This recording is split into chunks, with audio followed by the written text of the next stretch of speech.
Well, the topic here today is anti-heroes. Of course, Comic-Con is devoted to heroes and villains, but the folks that are up here, they present the anti-hero in a way that is especially compelling to television viewers and to critics, and they've been winning a lot of awards for it as well. We're going to start off, we're going to talk a little bit about Californication. I think early on we just decided that this guy was a truth teller and that hopefully people would follow him even when he was telling truths that were ugly or self-serving, whatever. So that's always been kind of the keystone for us, was making sure Hank tells the truth. I love the guy. I created him. He's my favorite child, so I've never worried about anyone disliking him. I've always thought, I've been more worried about keeping him interesting. You know, and one of the new shows that is really taking off is Nurse Jackie, and yeah, let's hear from Nurse Jackie. Talk a little bit about the appeal of these anti-heroes.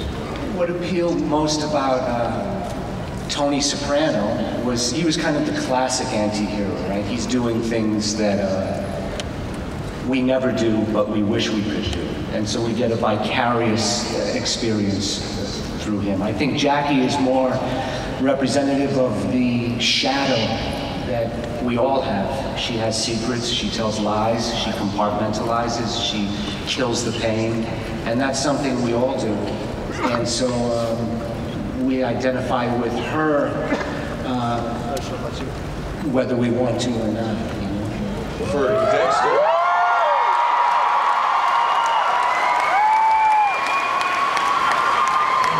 Interesting things about the character is the code. The code seems to be such a foundation in the show.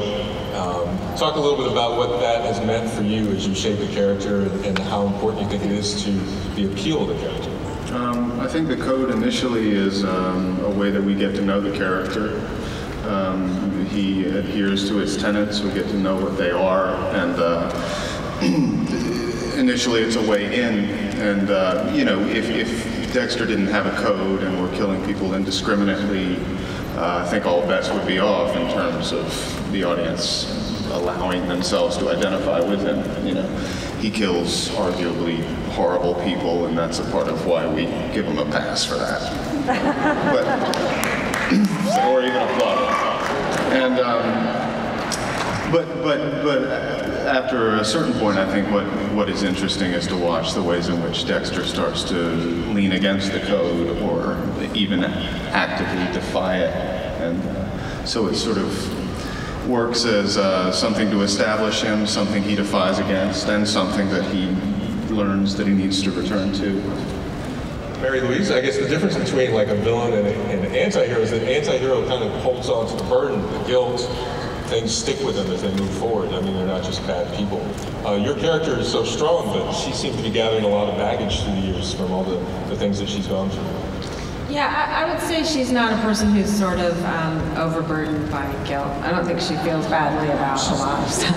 I think she really, she also doesn't feel sorry for herself a lot. So I think she just keeps, she's like Scarlett O'Hara in a way. You know, I feel like she just keeps going forward and believing that things will ultimately be all right.